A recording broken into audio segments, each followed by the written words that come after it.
I think everybody gets into real estate and nobody gets into real estate with like low expectations, right? We all get into real estate ready to just dominate.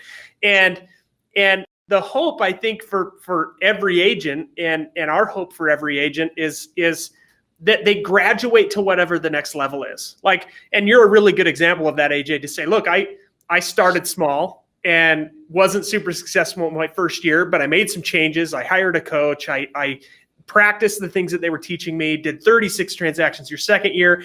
And now you're at the point where you're not actively selling real estate. You're teaching almost 2,000 agents across the world, really, to graduate to the next level, to get to what's next, right? And I love that. I love that.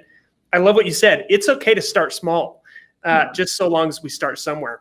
Exactly. Let me jump back. There's a couple of questions here that go back to the conversation that we've been having. Amanda Smith in Texas. Thanks, Amanda, for being with us again. She says, do you send postcards just to your database, or do you also send them to prospects like expireds and FSBOs? Now, you kind of answered this by saying, yeah, if you don't have a network, yeah. I mean, you could get 1,200 nurture leads a year, people who've committed to interviewing you. But are you putting them on a similar campaign where you're saying, hey, I'm going to reach out with 12 postcards a year just so that I maintain that top of mind? So you're saying that somebody could do that with expireds and FSBOs just like they would their sphere of influence.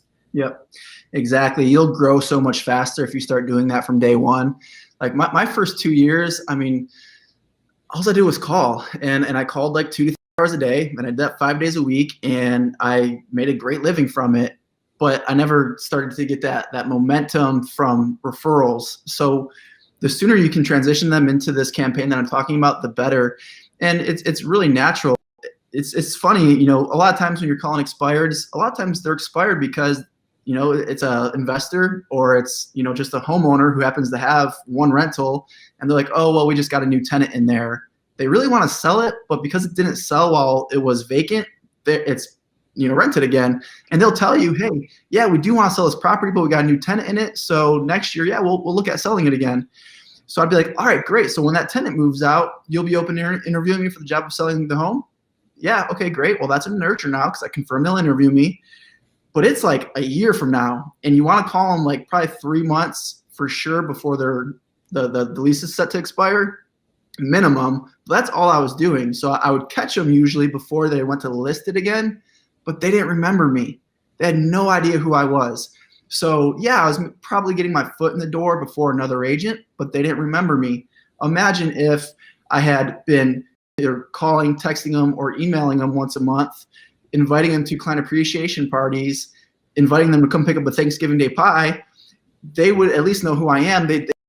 These types of people will usually turn you down for those types of things because a relationship's not there yet, but they'll get the postcard, they'll get the invite, and they might show up.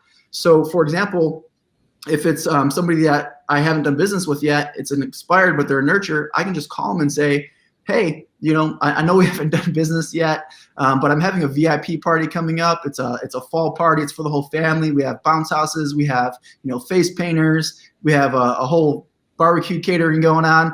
I'd really love for you to come. Do you think you can make it? They're gonna remember that, and whether or not they show up, it doesn't matter. You got credit for asking them, and when it's time for them to list the property, they're going to list with you 9 times out of 10. So yes, move them all over into this marketing campaign, this VIP program, as quick as possible. Well, and it goes back to what you said at the beginning, right? Is we want to provide value. And so if you're providing value for these people prior to even helping them transact in real estate, their impression of how you're going to help them as a hired service provider, right, is probably all that much more, which is awesome. Yeah. And they're going to remember their last experience with an agent and be thinking, they never invited me to a party. They never gave me a pie. And they're going to be thinking, if I do business with this person, I get all these ongoing benefits. And people are social. And a lot of times, you know, maybe people don't have a lot of friends. They start to see your parties as like part of their social calendar, which is pretty cool. So there's a question here that I want to get to, but while we're kind of talking about events still a little bit, I want to ask this question is, you know, because you'd mentioned, hey, we did this at a zoo and we got play with monkeys and things, and you're talking about barbecues with face painters and bounce houses. And for somebody who's never done a client appreciation event, that sounds intimidating. What's maybe an appropriate amount of money for somebody to invest in one of these client appreciation parties that maybe is their first or second one? Obviously, when you get to the point where you've got a database of 1,200 people or 1,500 people, and the referrals are coming in, it becomes a lot easier to say, I know what my ROI is on this amount of money that I'm going to spend. But what can somebody expect to spend on one of maybe a smaller client appreciation event for their past clients? So if you are at the level where it seems like it's going to be expensive, that probably means that you're doing enough business to where your vendors would be more than happy to contribute. So even if you're new and haven't done much business, if you tell a lender like what your plan is, or tell an inspector, hey, this is what I'm doing, I want to work with you on an ongoing basis. Would you support me and sponsor? Uh-oh. Did we lose him? Hang tight, folks. Looks like we're having technical difficulties. Can you hear me? Oh, we got you back. I'm back. All right. Where'd I cut out at? You were mentioning reaching out to like a lender or a home inspector. Perfect. and saying, look, we want to work together a long time. Yeah, exactly. So when you use that strategy, it doesn't really cost you anything, or it costs you a little bit. These vendors actually have budgets to do these types of things. Like that's their marketing budget. You're their client, and the way they get more clients is by partnering with agents on these types of events.